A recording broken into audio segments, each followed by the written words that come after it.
Okay, we're on. Thank you so very much, and thank all of you so much for being with me.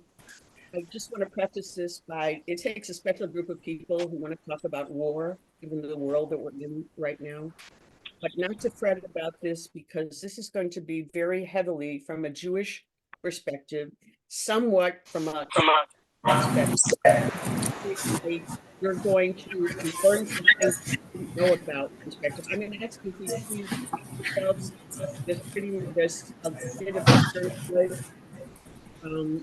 that's troubling. Your sound is bad. Well, because people are not muted. Is there? We have quite a few people who need to mute. Do you want me to mute everyone, Cheryl, Would and then you- you? Then I'll unmute. Yes, thank Okay. you. Yeah, but talking closer helps. Okay.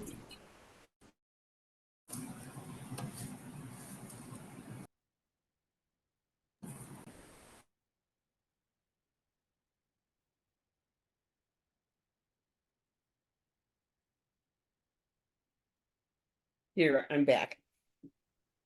Um, I what I was saying is that the topic of war, from the perspective that we're going to talk about today, is really about understanding the Jewish view on war, just like we have learned on so many different topics, whether they be justice, whether they be conversion, whether they be abortion, lots of different things that we've talked about over the years. But it seemed that this would be something that maybe you have never learned before, or you've learned little tidbits about and that you would find interesting. For me personally, I wanted to get back to teaching Judaism and teaching from a substantive perspective and wanting you at the end to say, I learned something. I know something that a lot of people probably don't know about, and maybe I'd like to share some of it. And more importantly, at least I feel this way, and admittedly, I am not totally unbiased. I think you can be proud of your heritage from when you hear what our ancestors between 2,000 and 3,000 years ago were thinking about this topic. But I am going to ask you from the beginning to give them a little bit of grace. The world was obviously a very different place 2.5, 3,000 years ago. So things that somewhat are abhorrent to us, and rightfully so, in our world of 2024, please understand that in that particular paradigm, that was very avant-garde, advanced, and very, very humanitarian and unheard of. We often talk about things, the rights of women at that time, and from our perspective, they're shocking. We wouldn't want those things to be true today. But from that perspective, it was very, very progressive and very advantageous in terms of women. So in terms of war, it's kind of the same thing. On the other hand, war is war, and it's not something that anybody really welcomed either then or now. I had something up to start with, and of course, a phone call just came in, and okay, just want to make sure that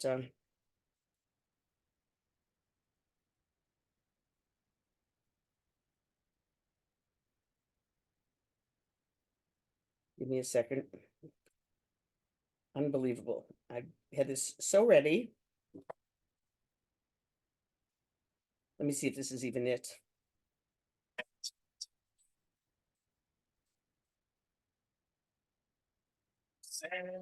Shalom Bimrama Yaase Shalom Aleinu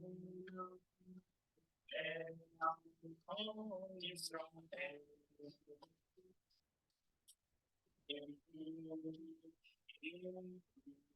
Amen. Any of us can think of a word that is more common in our prayers and in our conversation than the word shalom? I'd be surprised. It's no secret that the pursuit of peace is an expectation that is one of the highest in the Jewish doctrine. And it's really one of our basic tenets. It's at the core of who we are, and it appears in the language and things like Shalom Bait and Shabbat Shalom and Oseh Shalom Bimramav. And of course, it's a traditional greeting in the sense of hello and goodbye, although it really doesn't technically mean that. But I wanted to share that song because I saw one or two of you actually wipe an eye, because it's emotional, particularly in the context of where we are today, and it's certainly relevant. But along with peace, we have to talk about war. And it may surprise you to know that the Mishnah tells us that war is fundamentally a disgrace, and it's sanctioned for only one reason, and that is that to save lives, to continue our existence. One reason. It's only a means to that end. And therefore, when you conduct a war, you have to be guided by that end in mind. And interestingly enough, war must be waged with a vision of the day before and a vision of the day after. So Jewish tradition takes for granted that there is a war is kind of a part of the human experience. It's inevitable. It's going to happen. Jewish tradition teaches that peace on earth is really not going to come until the Messianic era. But there's a right way, believe it or not, to do war if it has to be done, and it's complicated.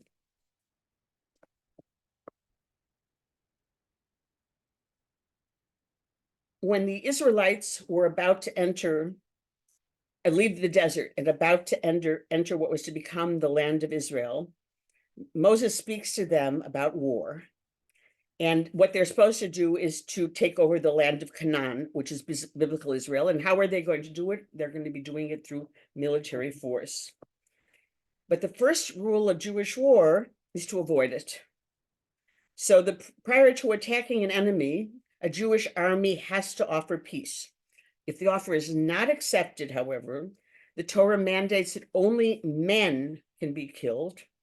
And yes, it allows that women and children can be considered taken as booty. In that context of an era 3,000 years ago, that idea is extremely noble. The exceptions are nations that threaten the survival of the people. And the reference to that is often the term Amalekite or Amalek. Maybe you've heard it.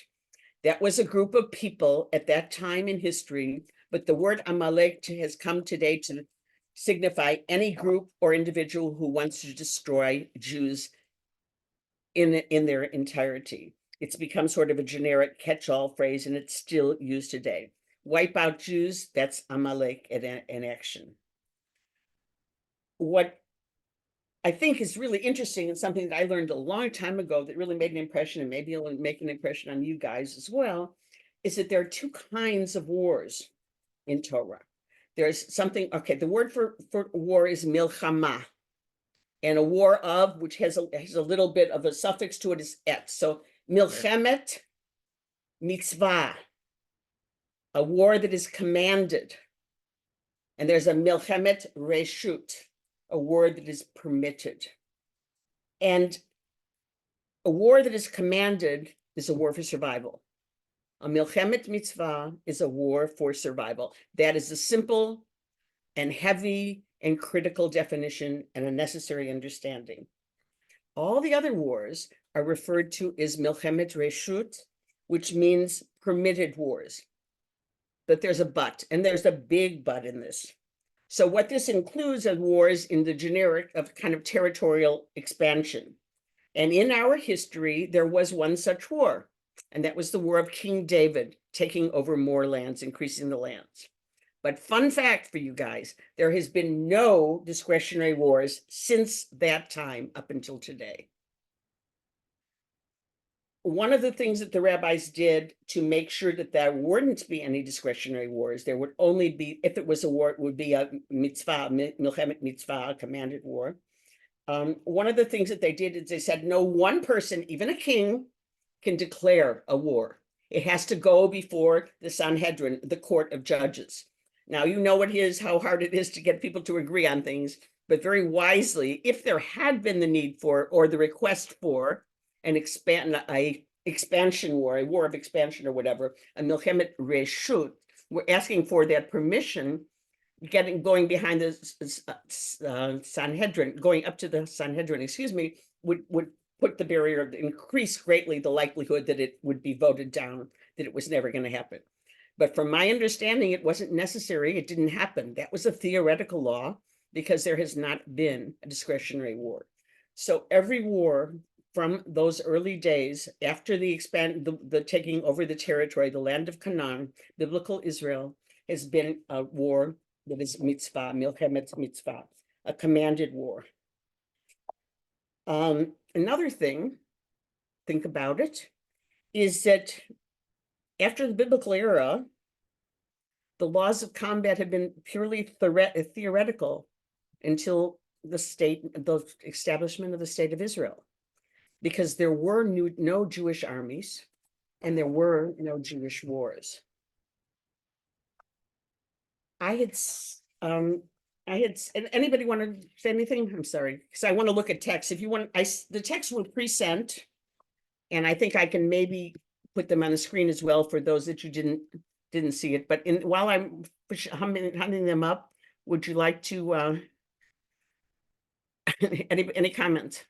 You have to unmute yourself if you wish to comment. There'll be other opportunities to comment as well, but just, are we good?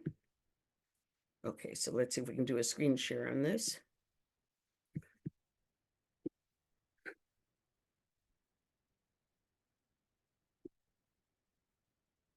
You have it, if you are able to, without disconnecting yourself, that they were sent, these documents were sent earlier today with the link reminder as well.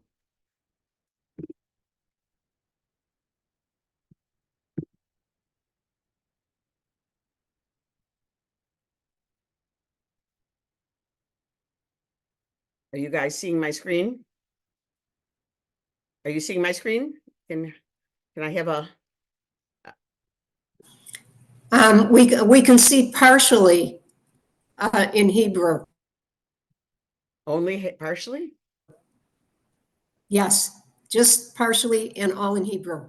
I can see the English. No, I can I see can see it all. And you, Perlina, I maybe. can see it all. Yeah, it's there. I And see the both whole except page. Hebrew, yes. Just try, see, Perlina, if you can adjust your page a little bit. I think it's just the way but I think it's, the full screen is up. So I'm going to change. I have this thing about the glasses I need to read and the glasses I need to see the screen with. So we're going to the other glasses. This is my fashion statement. Okay. So I hope, Perlina, I'm going to read it if you're not able to see the English. But the first, so what we're talking about here is Devarim, the last book of the Torah. And this is, most of the rules of law that we're going to talk about today are in the 20th, chapter 20. And the first one is kind of what I call the pep talk. It's not exactly a rule, but I just wanted you to hear this. Before you join battle, the priest shall come forward and address the troops. He shall say to them, "Hear, O Israel, you are about to join battle with your enemy. Let not your courage falter. Do not be in fear or in panic or in dread of them. For it is your God who marches with you to do battle for you against your enemy, to bring you victory." That's the pep talk one. Is there somebody who would be willing to read the next one?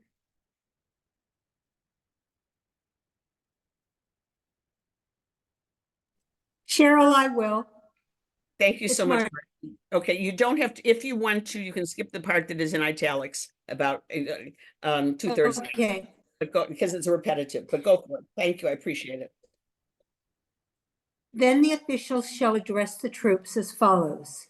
Is there anyone who has built a new house but has not dedicated it? Let him go back to his home, lest he die in battle and another dedicate it. Is there anyone who has planted a vineyard but has not harvested it? Let him go back to his home, lest he die in battle and another harvest.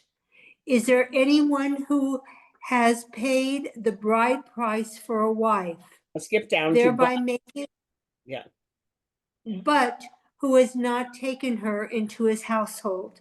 Let him go back to his home, lest he die in battle and another take her into his household as his wife. okay. That's a wow. That's what Torah says. Basically, there are certain things that in life you are expected to, encouraged to, need to, commanded to experience. And this is the what you would call the in today's world, I think you probably say the exemption or something like that in military terms. But so in review, we're talking about if you are newly married, if you have just built a home and not been in, if you have planted fields and not received the harvest from them. Great. All right, Marcy, you did great. And it's just that I don't want only my voice. So I'm going to enlist you for the next one, please, number 8. Okay, the official shall go on addressing the troops and say, is there anyone afraid and disheartened? Let him go back to his home, lest the courage of his comrades flag like his. When the officials have finished addressing the troops, army commanders shall assume command of the troops. When you approach, oh, sorry. Let's just stop right there. Okay, so what is it telling us? I'm summarizing in turn. Basically, if you don't think you have it in you after you've given, not just you immediately use this as an excuse, but if it is sincerely that in your heart you are what maybe we would take today as a conscientious objector. I don't know that anyone wants to use the word coward, but if you just are not a fighter, if you can't do that, if you can't fulfill the requirements, then you need to go home. Okay. Thank you, Marcy. I'm gonna continue here. Okay. When you approach a town to attack it, you shall offer it terms of peace or call on it to surrender. If it responds peaceably and lets you in, all the people present there shall serve you as forced labor. If it is not surrendered to you, but would join battle with you, you may lay siege to it. And when your God delivers it to your hand, you shall put all males to the sword. Okay. And this is adult males, meaning over, whatever age at that time it was. I don't know if 13 was the official age at that time. But again, you cannot do, to say that it's okay to kill anybody is abhorrent from our world. And I'm not, but just in terms of the perspective of this, you cannot kill women and children. Okay. When in your war against a city, you have to besiege it a long time in order to capture it. You must not destroy its trees, wielding the axe against them. You may eat of them, but you must not cut them down. Are trees of the field human to withdraw before you in the besieged city? Only trees that you know do not yield food, only trees that you know that do not yield food, meaning fruit trees, may be destroyed. You may cut them down for constructing siege works against the city that is waging war on you until it has been reduced. Anybody surprised by any of this? Anything interesting? Not interesting, huh? Okay, well, I gotta do better. That's Interesting, but not fascinating. surprising. Interesting, but not surprising. Who said fascinating? I did. Karen. Okay, is there one that you just want to most fascinating? Yeah, if the ones where if you need to do your vineyard or your house, I'm just thinking of now, and that isn't a choice. Exactly. Unfortunately, we are going to. It would be. I think it would be irresponsible of me not to talk about today. I don't want to pretend that we're. Because at the end of the day, one Torah law that supersedes all Torah laws, including everything we're talking about today, which is save a life. Save life. So not always this way. There's another one that I didn't find directly in the text for it, and I thought you had enough. And that's a fascinating law that prohibits besieging a city on all 4 sides. You have to leave one side open. The people want to escape. They have. Isn't that amazing? And that actually was the case I can't speak for today, but when the Gaza initiative started, that was absolutely the case. Can everyone mute if they're not talking, because it affects Cheryl's voice? Okay. Thank you, whoever that was. I think that's better. I think we're good. Thank you so much. Okay.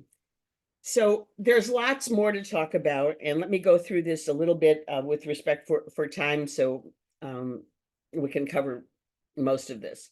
So there's a lot of stuff that people have added on. As you know, Torah is a starting point for a discussion. That's really what it is. And as you know, Jews like to talk and like to discuss and like to argue. So over the years, there's been lots of comments on these things. I can't say until recently that there's been a lot of dissension. Basically, there are different interpretations, but mostly in agreement on these kinds of things. But if you've heard of Philo of Alexandria, who was a Hellenistic Jewish philosopher about 300 or 400 years before the Common Era, he extends that prohibition against axing fruit-bearing trees to vandalizing neighborhoods. Okay, you just can't do that. And indeed, he says, so great a love of justice does the law instill. And he doesn't use Jewish terminology because he is a Hellenistic Jew who's totally assimilated into Hellenistic culture, Greek culture, but still uses Jewish law. But speaking to the masses, they don't speak Jewish language, they speak their language. So anyway, so much justice is the law instill on those who live under it, that it's Torah, which he's referring to as its constitution, that does not even permit the fertile soil of a hostile city to be spoiled. That means by setting it fire or by salting it, something like that. Okay. Another guy, Josephus, who you should know, who was a first century Roman Jewish historian, basically at the beck and call of the Romans, but wrote a lot of important stuff, and including probably most famously, at least to me, the recounting the Masada experience. At any rate, Josephus makes a point about not setting fire to buildings or not killing animals. And some of you may, be happy to hear that addition to it. And I certainly am happy to that. The Rambam, also known as Maimonides, takes the next step, and he talks about excluding any kind of wanton destruction. In other words, just smashing stuff for the sake of smashing them up. And he talks about tearing up clothes or stopping up a water source or anything like that. It's a no-no. You only do what you have to do, but you don't do what you should not do, because it transgresses the commandment of do not destroy. So there's a lot of these things. There are a lot of these, I think, another one, the ruling on the fourth side of the city, there are some commentators who think it's definitely a humanitarian kind of escape route kind of thing, but it also might be a psychological thing about encouraging people, why fight if I can get out? To be a deterrent to keeping the battle going, because they will have an alternative. So that's pretty smart, I think, kind of in my view. There's a puzzling reference, which I don't think is so puzzling, but it's referred to as a puzzling reference in the Torah about the gear that has to be issued to every soldier. And one of the things that has to be issued to every soldier is a small spade. Okay, some of you are getting it. Some of you are thinking ahead. My A students here, of which you all are. But it's the spade that you give them to cover their tracks after certain biological functions. And it's a reminder that it's easy for a man to see war as permission to turn into an animal, to turn into his primitive side. But the Torah insists that even when you're conducting a war, you have to keep focused on the idea of kedusha, of holiness in yourself and in your camp. So these ethical rules serve two major purposes. One is safeguarding the moral character of the soldier, and then also safeguarding the human image, B'Tselem Elohim, of the enemy.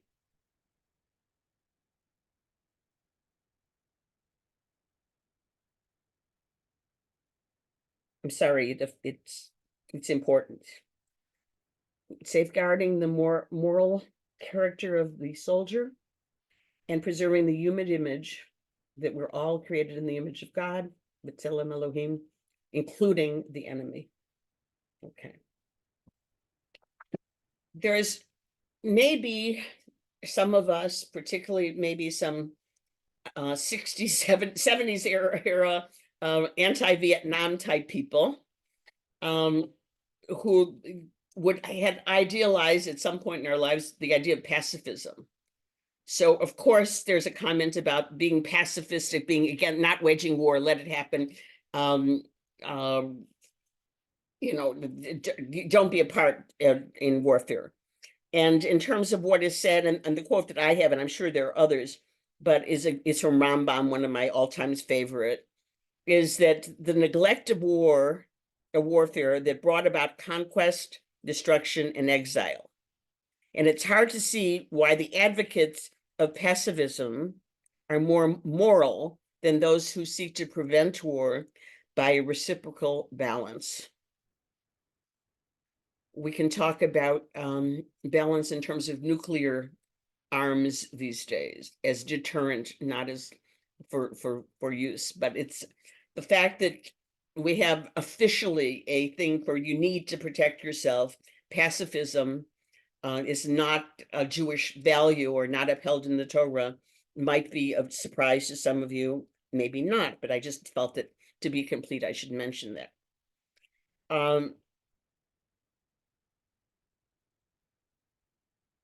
So unilaterally disarming yourself is not considered to be a Jewish value. So there's quite a bit to digest here, but I want to stop at this second and just, I'd love to hear if anybody has any, if there's anything that's troublesome. I'm not saying I can fix it, but we certainly can share it. Anything comment-wise? I see Jackie's hand up. I don't see all of you on the screen, and I tried to put in all of you. It's not working. I don't know why. Jack. Mhm. Okay, so I believe all of this, and I believe in the integrity of our IDF. But sadly, in the world today, alternative history, alternative facts, the lack of journalistic integrity, we are not fighting a regular war like 2,000 years ago. We are not. We are fighting against pure evil. And when I read what people say about the Jewish people, the Zionists, the IDF, when they talk about what we are guilty of, and I know that it's not true, and I know the history that they're putting out there isn't true. I mean, their history is literally a fantasy version of history. Okay. How do we fight that? How do we fight that? We're gonna maybe you want to teach the second half of the class. You sound more than I am. Of course, and I have to say that Jackie is. I don't want to use the word expert because I don't think anyone wants to be an expert in this particular topic. Some of us by default know more than perhaps is good for us to know. She knows a tremendous amount about this, and I think you can hear the passion. And I'm trying to measure up. Well, I'll do what I can. But the topic really is about the understanding the Jewish value of war. And there's no argument that we're in different times, and we definitely will get there at the end, but I do not want to spend the whole class on that particular topic. Yes, Karen, you have to unmute. Unmute. Okay. Mute. These are the Jewish values of war. Is there any way of knowing if they were followed and how much so? Because nice in principle and totally unknown to me that these existed, but how much do you think that when they had their fighting in their battles? A couple things. That's a totally fair question. First of all, and I will certainly, I will absolutely get to you. Is it says Lorenda? Yes. Okay, I'll get to you in a second. Let me just try to answer that. First of all, it's important that maybe I'm going to repeat what I said earlier. There have not been any wars from the Bible until 1948. Okay? And I wasn't there at the time of the Bible, but I'm going to assume, I'll just go with, my gut that they were followed. Things were seriously done at that time without different interpretations. However, I can tell you that in terms of up until this current war, there have been constant needs to prove ourselves in terms of the IDF. There's been constant attacks of every kind of thing and every kind of fact that is basically not a fact, and every kind of statistic. One of the ones that we hear constantly is disproportionality in terms of killing of civilians. So I actually chose not to cover these kinds of things. I could possibly find the references for anyone who's interested, or I'm sure you could find them yourself, but there are numerous, I don't know what you would call them, third-party investigations, basically saying that the standard of the IDF today, the word meaning the Israeli army, the army of Israel, exceeds the international standards in every case. And the number on the one that I had that I think I still have in here that I'll share with you is in terms of proportionality. The typical, and this is horrible, but the worldwide murder rate, killing rate, casualty rate for civilians in a war is generally 20-1 for the soldier to the civilian.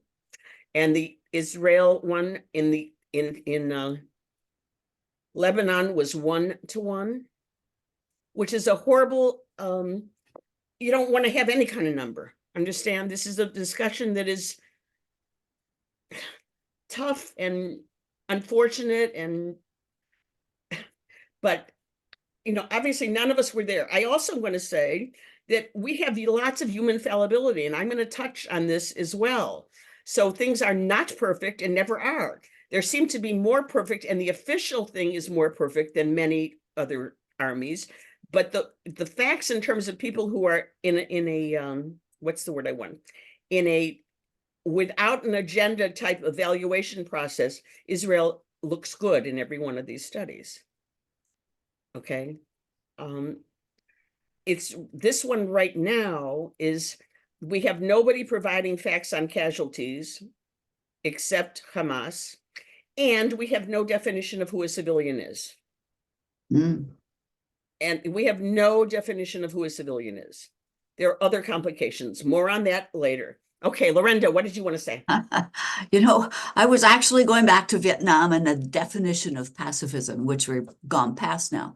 But at that time, do we have to doing aggression towards another country that has not attacked?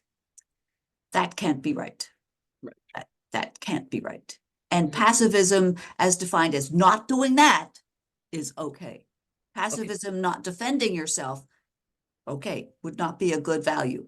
Okay. But at that time, aggression when you're not being attacked, aggression towards someone else, that, I was in that era, that was wrong. And that is Torah too. That's exactly what I said at the beginning. That is totally well, I didn't tell you there's prohibited wars.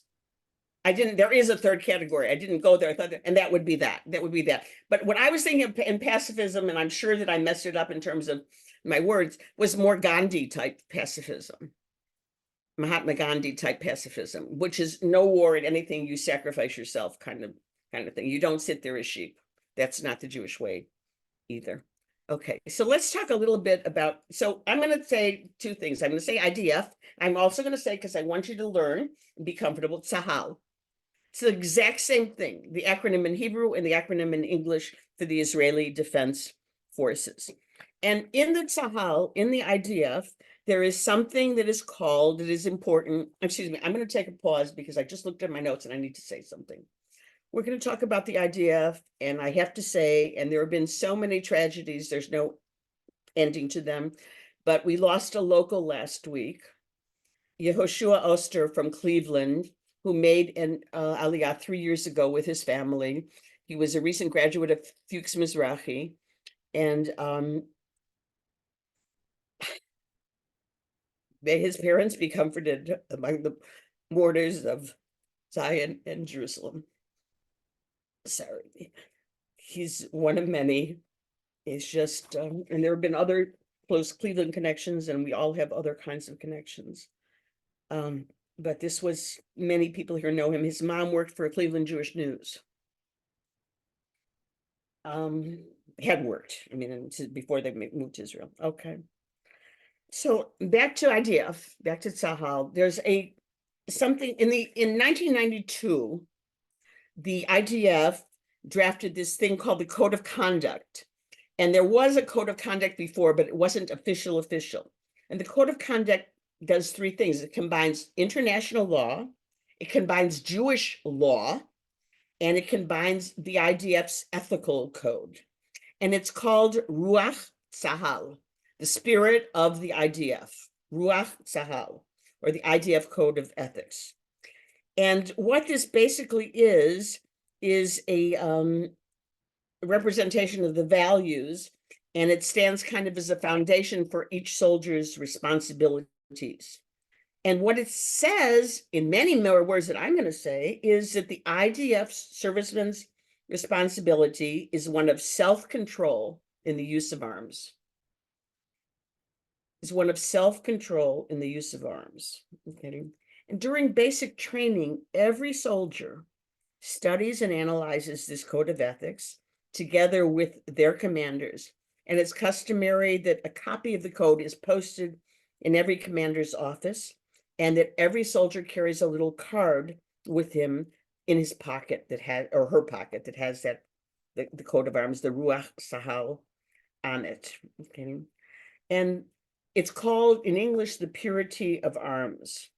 And basically that they will use their arms only for the purpose of achieving their mission without inflicting unnecessary harm.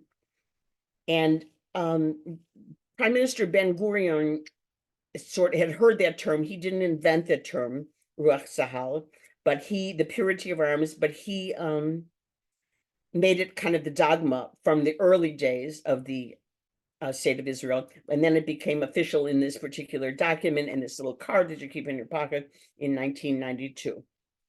I'm going to read one soldier's experience and words about the effect of this particular doctrine and its implementation. This is an account of an Israeli unit entering Nablus during the Six-Day War, 1967. I entered into Nablus after the tanks. There were many people with guns. I said to the CO, "There are many people with guns, to shoot or not to shoot." And he said to me, "Don't shoot." It could have been that several casualties might have been avoided afterwards if they had gone in straight in their city fighting. The battalion CO, furthermore, got on the field telephone to my company and said, "Don't fire until you're fired at. Don't shoot civilians.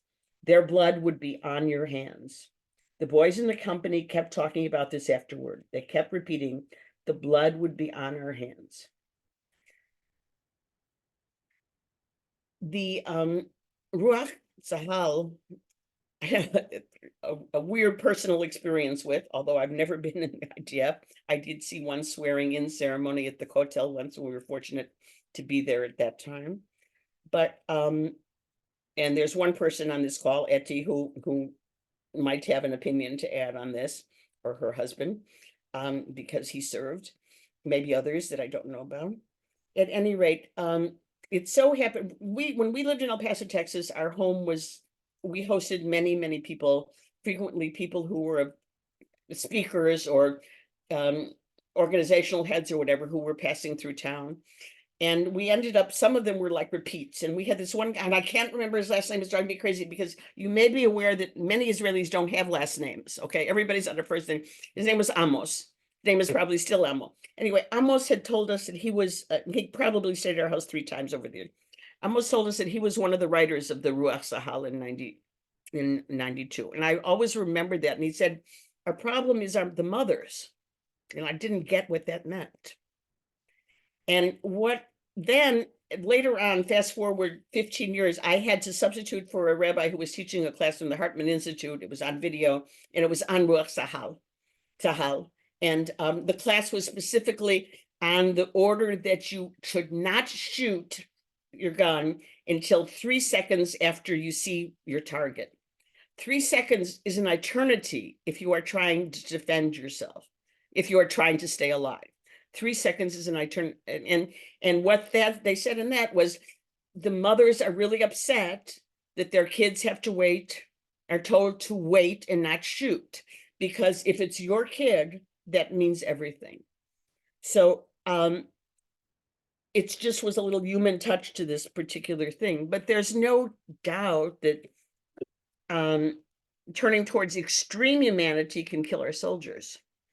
But experience has proven, according to statistics, if we trust them, that the danger until very recently, by the way, was pretty small. But not so today, because the terrorists move around dressed as civilians and embed civilian spaces. I'm not sure that there actually are armies anymore. It's hard, the definitions of the things that we talk about, these rules and the rules of warfare in general and international rules of warfare kind of presume that you're going to have armies in uniforms and identifiable difference between civilians and between the soldiers. But in today's world, no one would have anticipated, and this was what Jackie was leading to, the type of war and the attacks that are now happening.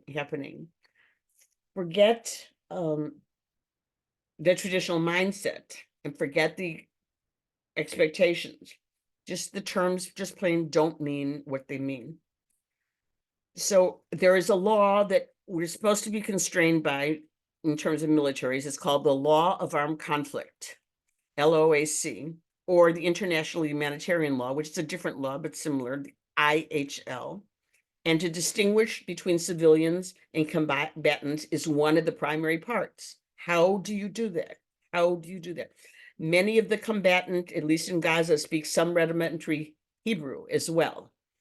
There's just so many different shades of this conversation that I'm not capable of it. It's not, I just can't go into and don't know enough to go into it well. But what is a legitimate military target is no longer a fair question. What is a legitimate military target is a very impossible question right now. But and being also forced to engage in urban warfare and the concept of one of the major tools of the enemy being the human shield, the concept of using the particular tools that we have used over the, we meaning the IDF, they have used over the years, using them still officially and as much as they possibly can, and they are still doing that. And I'm going to share a little bit with you again. This is a quote, and darn it, I didn't take it says, IDF has met and often exceeded the highest standards of the LOAC IHL, and I have a reference to footnote 2, and I don't have footnote 2 here. Totally my bad, but I want to believe that it's true. And I'm always skeptical. I always say, don't believe what you read from one source, but IDF has met or often exceeded the highest standards of these two rules. These two.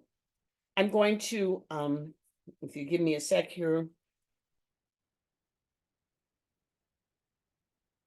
share with you, let's see what we're doing on time. We're okay. Something that one of my cousins, he sends me good stuff. I send him good stuff, I think. Some of you know who, when I talk about my cousin Svi, you know who that is. Let me see what I wanted to, 2 to 3. Okay, just let me get this up. And I'm doing it low tech, that you'll get the message, because it's mostly the word. Update on South Africa. On October 7th, humanity. It is does everything us not. Okay. I'm going to play this now. The first 10 seconds are left from a previous idea, but then you'll get it, okay? To South Africa, which backed Omar al-Bashir after he was indicted for genocide in Darfur. While the Hamas rapist regime does every time I try. Now an update on South Africa. On October. Even when I try to do low tech, I don't.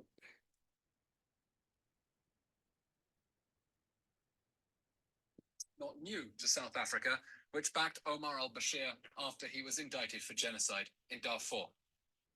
While the Hamas rapist regime does everything to maximize civilian casualties with its despicable human shield strategy, Israel is employing measures unprecedented in the history of warfare to minimize civilian casualties. We have been clear in word and in deed that we are targeting the October 7 monsters, and are innovating ways to uphold international law, including the principles of proportionality, precaution, and distinction in the context of a counter-terror battlefield no army has faced before. That is why we spent weeks urging residents of northern Gaza to evacuate before the ground offensive. To warn civilians, we placed over 70,000 phone calls, sent 13 million text messages, left 14 million voice messages, and dropped nearly 7 million leaflets, urging civilians to evacuate temporarily for their safety, informing them about humanitarian pauses and precise evacuation routes. That is why we secured humanitarian corridors for civilians to escape Hamas. That is why we set up a helpline for Palestinian civilians to tell our army if Hamas was stopping them fleeing. And that is why we designated a humanitarian zone in one of the only places in Gaza where Hamas was not already hiding behind civilians. The Hamas rapist regime bears... I don't know how clear that was to you. Were you able to make it out? I'm going to try to share something else with you right now. Let me see if there's something. Just one moment.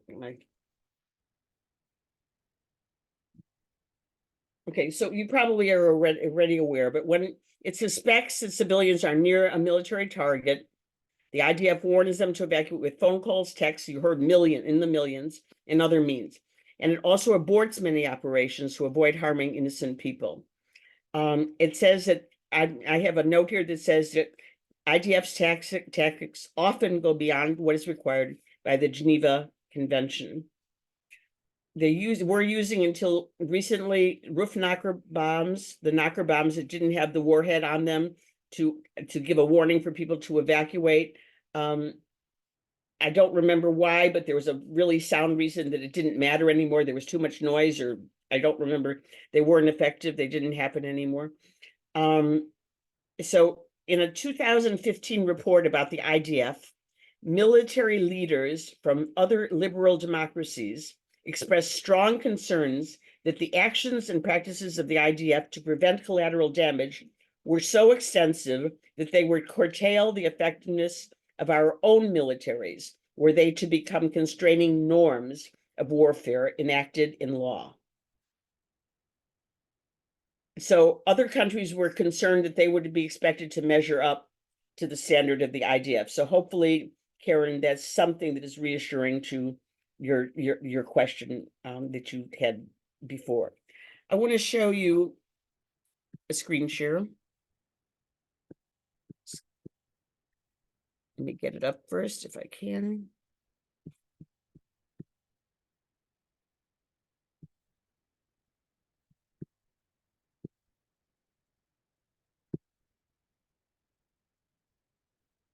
One, two, three.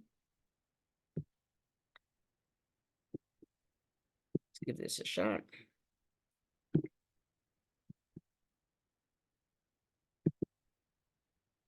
Okay, thumbs up. Yes, screen share. Yes, okay.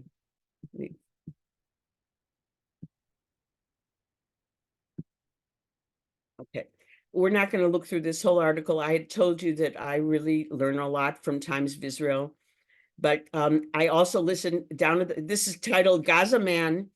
This is him saying, Israeli agents spent hours on phone with me to evacuate targeted buildings. His name was Mahmoud Shaheen, and this is a report to the BBC. And that they called him, urged him to get hundreds of residents to leave 22 buildings identified by IDF as housing Hamas infrastructure. All said survived. And these are pictures. There's a lot to read here. Anybody's wants, I'll be happy to send you the link. It's not, this article is not a very long time ago in the Times of Israel, but there is the video of the report from Mahmoud. And he basically says, I had doubts. I didn't know it was the real person. I said, can I call you back? How do I know it's you? And then he spent hours on the phone with them, and he did do exactly as they said.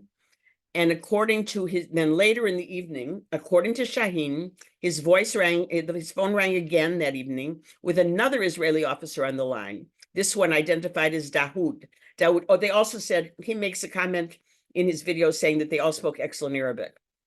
He told the BBC that the man praised him for his efforts that morning and called him a wise man.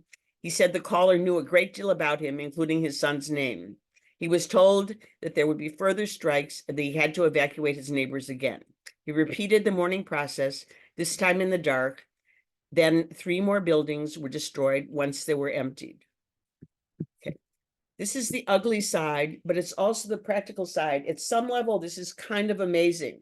I short-circuited with the details, but they spent hours and hours with him on the phone. And if you look to his video, which obviously has subtitled in English, otherwise I wouldn't have done well with it.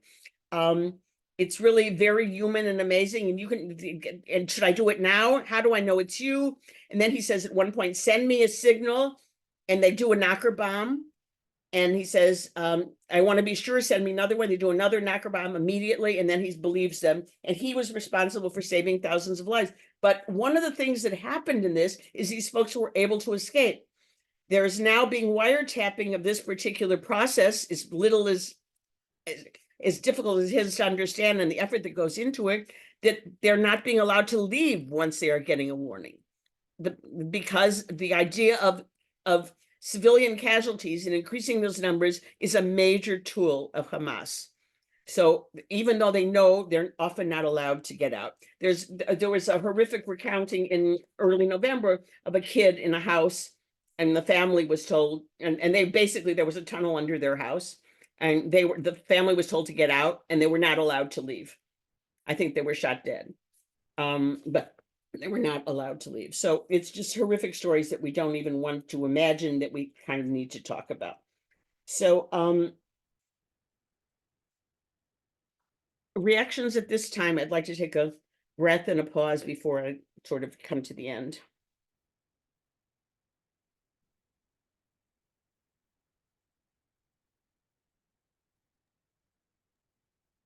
Okay, yes, Karen. Is there any way that we can improve the communication of what the IDF is doing, and so that our image is not so terrible? Forever and ever, you know, you've lived in Israel. Since I was a kid, I would say Israel's Hasbara is horrible. Their PR stinks. At this point, I am just negative enough to say today it doesn't matter, because the truth, even when it's out there, doesn't matter. I mean, we can talk about that in other contexts politically as well in the world, but is there any other way? There's these, it was a nice thought, these ridiculous, and I got it on my email things, those ridiculous, I'm sorry, I'm being very judgmental and this is being recorded. I didn't say that. Those nice blue squares that you are supposed to put on to fight anti-Semitism. And then there is on basically daytime television, these little ads about fight anti-Semitism. Those are not our people that care, even understand this kind of thing. I don't know. I'm not smart enough. Maybe we as a group can get together and figure out something. I can tell you that I believe in one eyeball to eyeball at a time. And you don't lecture and you don't do talking points. You ask folks what they believe and why they believe it, and to explain it more. And then as you can, you work in what you understand and what you believe. And it really, in some cases, opens a crack. But it's so limited because not many of us don't have those opportunities. Most of us don't have those opportunities. You know, we're talking to the choir all the time. And I have to say, in fairness, not all of the choir is on the same page either, because a lot of Jewish people are really unaware and don't want to know. They've written off Israel because of what they believed, or what's easier to believe, or what is popular to believe in their peer group. They just don't want to mess with it. They don't care. Excuse me. No, One little comment that I have that has always bothered me is when our local group does things in the community, in the greater community, they use NCJW. And I wonder how many of the people that benefit from what we do even know what that means. I really think we should be using the full name, National Council of Jewish Women in the greater community. Because I think every time there's any kind of an act that we do good, it should be noted or recognized, or be available to be noted or recognized. Can I ask who said that? Oh, yeah, this is Cynthia Spikel. I thought my Okay, square lit up. okay, thank you. Um, did you tap my phone 2 weeks ago? I'm sorry, say it Did again. you tap my phone 2 weeks ago? Because I had a meeting with Wendy and with you. Were you on you were not actually in that meeting, but No, no, yes, the only time I have a problem, that we the only- talked about that 100%. yeah, yeah. No, the only time I accidentally make a phone call is when I'm in my car and my crazy car phone calls somebody that I didn't tell it to call. No, So no, it wasn't, that wasn't me. That's No, but absolutely I mentioned it once before when I was doing okay. Well, I something. mentioned it in a formal meeting, and maybe you gave me the idea once before, but we're working on it. Part of it, we're products of habit as well. But it's many years ago, I wrote a column for a newspaper called "Are You an Undercover Jew?" And I think about that, all the good that we do undercover. Yes. You have to be obnoxious, but you don't do it undercover. You look for a little opportunity when someone tells you Merry Christmas, instead of saying thank you, you say, actually, I'd love to hear a Happy Hanukkah, but thank you, something, I don't know what, for exactly that reason. Because if the Jew is the other and they've never knowingly known a Jew, then Exactly. all about Jews is what they hear, and it probably ain't good. Probably Yeah, I'm not saying we should do it to be thanked or something. I'm just saying that we should say this is us, we are doing this. right. Not just some acronym that nobody knows what it is. I think there is absolutely no argument. Who had their hand up? Lorenda, did you have your hand up?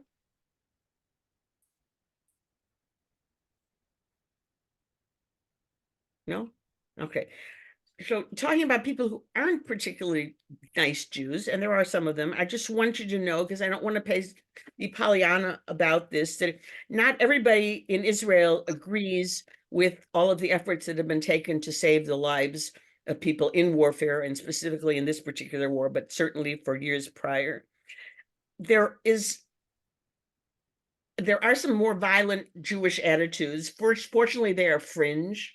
For me, unfortunately, the fact that the current government gives them a voice, and the fact that the press is going to pick up those fringe things as being mainstream, even if they're not, the fact that a platform exists for violent fringe ideas hurts us tremendously, because those are the ideas that people are going to remember. They're not going to remember about the passionate 60,000 texts that were sent or whatever it was.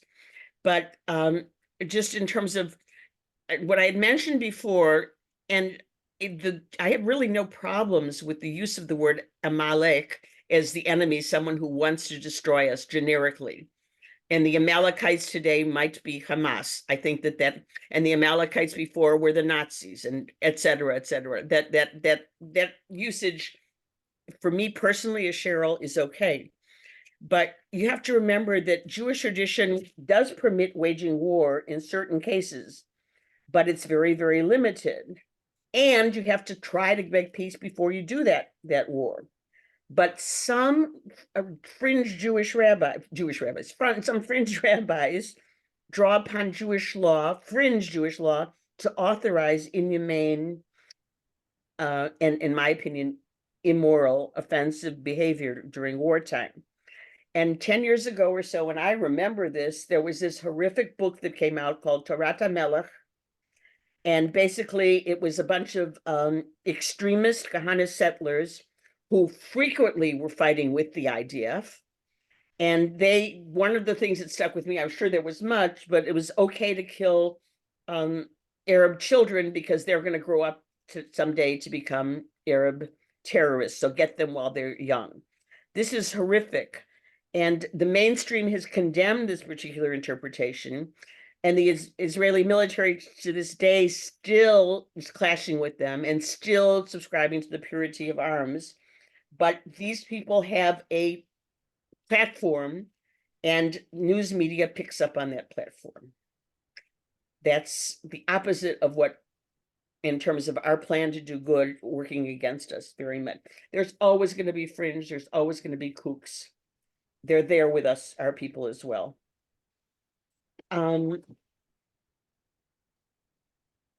Here's a statistic I have that the IDF, despite Hamas embedding its military deeply in civilian sector, has brought the ratio of civilian to enemy fighting deaths down to 1 to 1. This is a historically unprecedented number. I don't know the date of that particular thing. I want to mention to you not gloss over it, if you find it, an article that, and this is something that I don't cite often, but interestingly enough, this was cited in the Times of Israel as an accurate and important article, and it's from New York Times last week, January 4th. And it's, you may remember that 3 Israeli hostages were mistakenly shot and killed last month in Gaza by soldiers. And that outraged us, of course. And there's been answers are being demanded in terms of how the army conducts themselves. And if you don't remember, these 3 hostages had been captured on October 7th. And they were 24, 26, and 28 years old. They were unarmed when they were shot. They had removed their shirts to reveal that their bodies were not strapped with explosives, and they were wearing a makeshift, they were waving a makeshift white flag. And a military investigation is underway. But immediately after the shooting, the army said the army's rules of engagement had been violated. The shooting of the hostages was carried out contrary to open fire regulations. And everybody was shocked in Israel. There had been a similar, not the similar, there was been a parallel incident of a civilian a lawyer, an Israeli lawyer who killed, there were, I don't remember how many, what does it say here? Okay, a Palestinian gunman had fired into a crowd of people waiting for a bus, and an off-duty soldier killed the Israeli lawyer who was trying to help kill the shooter. They mistook him for one of the assailants. So there are these mistakes that do happen. I think if it was you or your kid or your grandkid, you would realize that these are kids, these are humans. They're maybe not children in terms of age, but let's just say that they're human beings who are not bloodthirsty career soldiers in any way. They're pulled out of their life in some way, and it's terrible, but they make mistakes. This is not their chosen vocation or their expertise. And the emotional drainage and the not having a shower and the not having sleep and all these kinds of things all weigh on you. So these things happen. It's interesting that there's different ways to take this, and I don't think I would necessarily take the noble way. I would be more like the dad of one of the slain hostages who said, the kids did everything right. It wasn't neglect, it was lawlessness. Someone took the rules of engagement into his own hands and they killed our sons. Okay. And then a mom of one of the other soldiers had a different tone, and she said she understood that the soldiers were operating in Gaza under extremely difficult circumstances, and she didn't have the luxury of second guessing what they did. And she urged the troops not to hesitate for a second. If you see a terrorist, don't think that you killed a hostage deliberately. You must look after yourselves. It's complicated. It's difficult.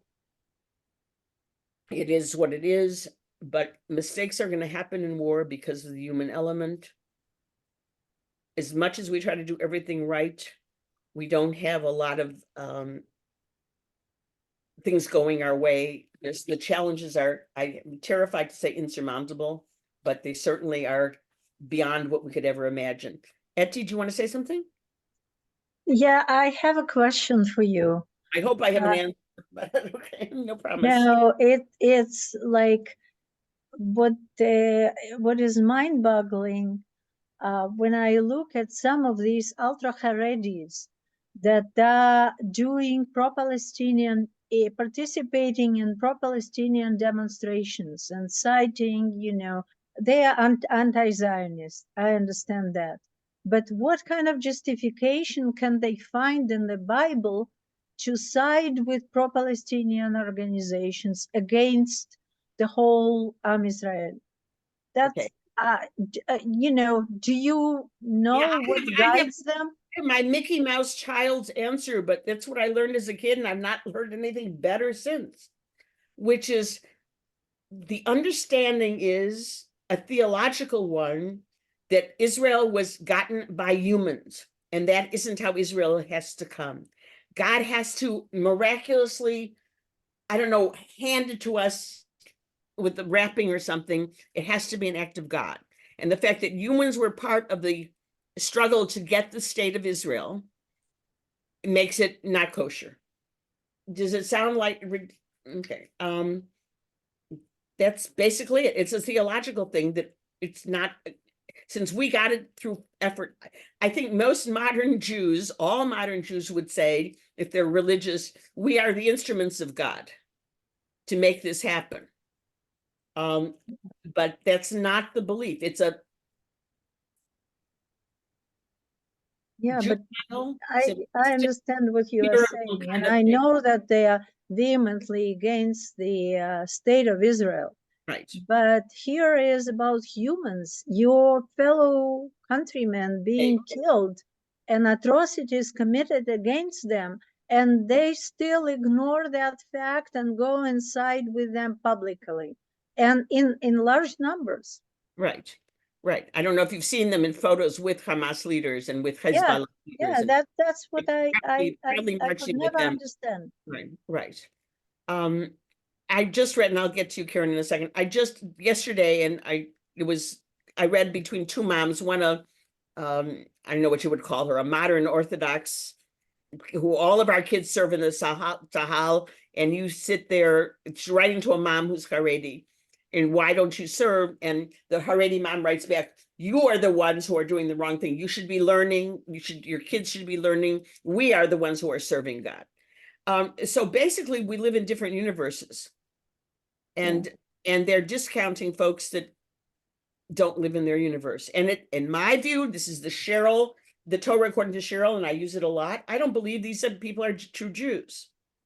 I don't believe this is what Judaism is. I don't. That's me. Karen. Well, that's okay. They don't think we're Jewish either. Right. Yeah. But what I was going to say along those lines, the one slight positive is that some, and I don't know how many, maybe you know, Orthodox who were not in the army have gone into the army to fight. And do you know what percentage or how many? The flavors of the word Orthodox is a very ineffective word today. Very ineffective word. Right. Today. And I know that from personal experience, and I know that from broader experience. I don't know, but I can tell you at the beginning, it was quote unquote unprecedented numbers. But there are not these Haredim that Eti are talking about, and they're probably not the Haredim that these are the people who learn only. That's basically what they do. And there is again, I'm being recorded. They are a growing number because of their birth rate. But you're absolutely right. There, in terms of on the spectrum of people who would get exemptions, a lot of those did not take their exemptions. But they are not, by virtue of voting with their feet, so to speak, and signing up, they are not the anti-Israel, people that at least partially Eti was referring to. We're coming to the end of this, and I really thank you for your patience. I need to end with I guess Rabbi Heschel. I have a few things here to choose between Rambam or Sachs or Heschel. I'll go with Rabbi Heschel. In 1944, he wrote an essay called The Meaning of This War. That was a different war, but this is what he said. Our world seems not unlike a pit of snakes. We had descended into it generations ago, and the snakes have sent their venom into the bloodstream of humanity, gradually paralyzing us, numbing nerve after nerve, dulling our minds, darkening our vision. Tanks and planes cannot redeem humanity.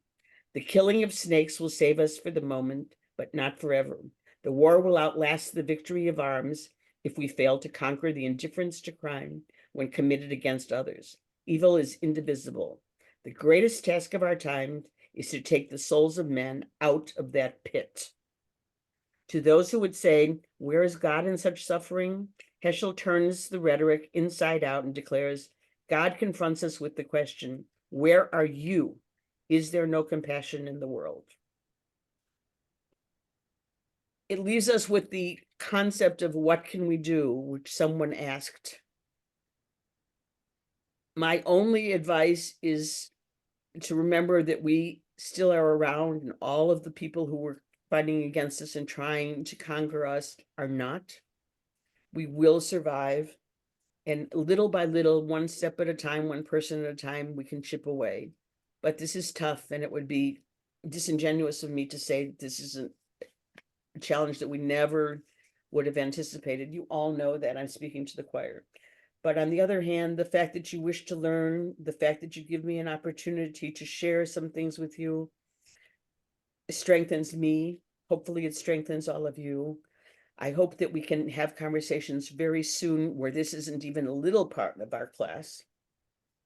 And I don't have any, I will work on scheduling some other classes in the not too distant future. For now, there's nothing on the calendar, so I don't even have one to announce. But I thank you for being with me. You know where I am. Please contact me if you want any of the resources that I sort of referenced. Have a good day. Thank you, Cheryl. Thanks for a great class. Thank you, Thanks a Cheryl. lot. Thank you, Great Cheryl. class. Good class. Thank you. Bye. Thank you. Bye. Enlightening as always. Thank you. Bye. Bye. Thank you. Much appreciation. Okay.